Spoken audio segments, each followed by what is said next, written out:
and welcome to Vera Voices. I'm Michael Jacobson, the director of the Vera Institute of Justice, and we're delighted to have with us today Dr. Richard Gartner. Dr. Gartner is a training and supervising analyst and founding director of the Sexual Abuse Service at the William Alanson White Psychoanalytic Institute. A pioneer in treating sexually abused men, Dr. Gartner is the author of Battered, Betrayed as Boys and Beyond Betrayal.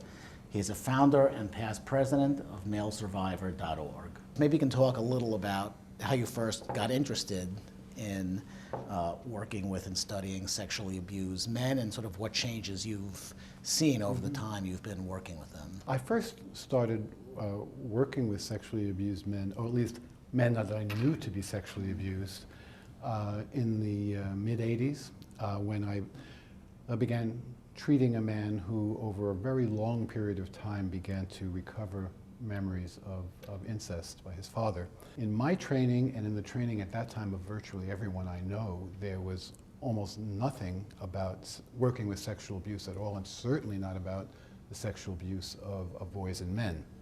And that led you to the impression that either that it rarely happens, which it turns out is certainly not true, or that the treatment and after effects are pretty much similar, and that is also not true, and that's what I knew not to be true based on the man I was treating. And then over time, as I worked with him, I felt he should be in a group for sexually abused men. I assumed that they existed, but I was wrong. As for the public perception of the issue of male sexual victimization, a lot of even professionals were very, very skeptical about the whole issue at that time. And then suddenly things changed. There was a sea change in 2002 when the scandals in the Catholic Church made it impossible for people to deny that this could possibly take place. It had entered the public discourse.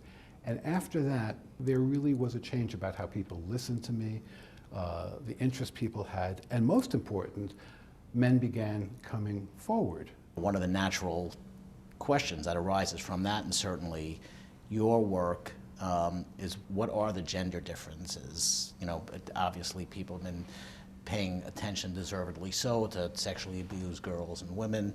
The attention to boys, as you say, and men is relatively new. How does it affect them, or does it affect them differently? Well, first of all, let me say that there are many, many similarities. Post-traumatic stress disorder, flashbacks, nightmares, depression, anxiety, difficulty in relationships, sexual difficulties, addictive and compulsive behaviors are all common to both. But here are the differences. The first one has to do with masculine gender socialization. I'll get back to that in a second. The second has to do with sexual orientation, feelings, and fears. And the third has to do with fear of becoming an abuser. So masculine gender socialization in our society, boys are socialized to think that there are certain things that men do and don't do, that they are resilient, that they don't cry, that they're not especially emotional, that they're not even necessarily especially verbal, and certainly not victims. In order to acknowledge having been sexually abused, a boy or a man has to in some way say, what defines me is something that is not male, and therefore I am not male to some extent. As far as sexual orientation, boys who are growing up to be straight, who are on their way to being straight, have all kinds of questions for themselves. Why did he choose me? He must have seen something in me that I'm not aware of myself. Was I aroused? Teenage boys tend to get aroused pretty easily, and certainly if they're touched in sexual ways. However, that's very frightening to someone who is just beginning to come to some kind of terms with his own growth and maturity and identity as either a straight or a gay boy. The fear of becoming an abuser is a kind of a folkloric myth. To tell somebody that you were sexually abused as a boy may awaken in them a suspicion that you're going to become a sexual abuser. And also, some boys and men have that fear themselves, even if they never have a fantasy about being sexually active with a child.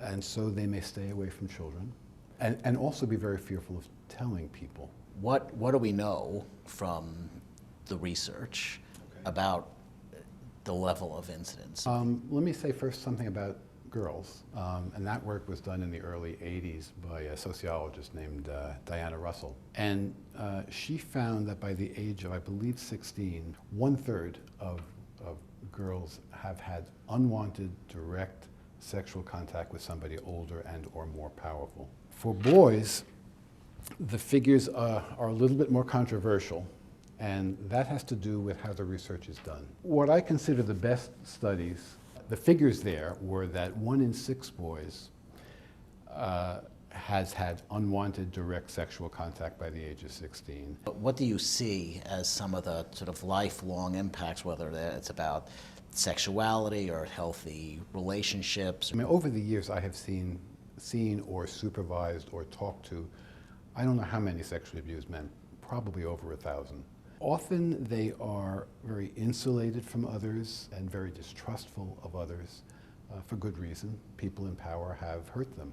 And so you don't trust people in power, particularly the ones who seem most trustworthy. Sexual difficulties are not uncommon. Often there is some kind of reenactment in some way of what happened. Sometimes we think of that as a way of trying to master the initial situation. And then, anxiety, depression are very common, and anger is one of the few emotions that men, at least from a masculine gender socialization point of view, that they're allowed, and so they may have rageful outbursts. Those who are able to consider what happened to them are the ones who come to treatment. Those are the ones I tend to see. Those who are not able to put it into language are more likely to become people who enact things, and they're the ones who are most likely to wind up in prison. What resources are available, either specifically or widely, for young men who, at some level, make the decision to try to do something about the fact that they were abused? Therapy is very helpful, and at this point in time, I think there are many more therapists who have some knowledge of how to work with sexual abuse. There are also 12-step programs which can be very helpful, especially to those who are involved in an addiction or compulsion. Online, there are a number of resources as well. Male Survivor, of which I was a co-founder, is really an important resource because it has a discussion forum where men can informally and anonymously talk to one another about their experiences, and some of them are in very isolated places. Another one is 1 in 6, which I'm on the advisory board of. And then there are organizations like RAIN. It is an organization for people, men and women, who have sexual abuse histories. There are organizations for those who have been abused in prison. And there are now organizations all over the world. Well, thank you so much for coming and talking to us about what is obviously a very difficult and complex problem. Well, thank you for having me. Thank you.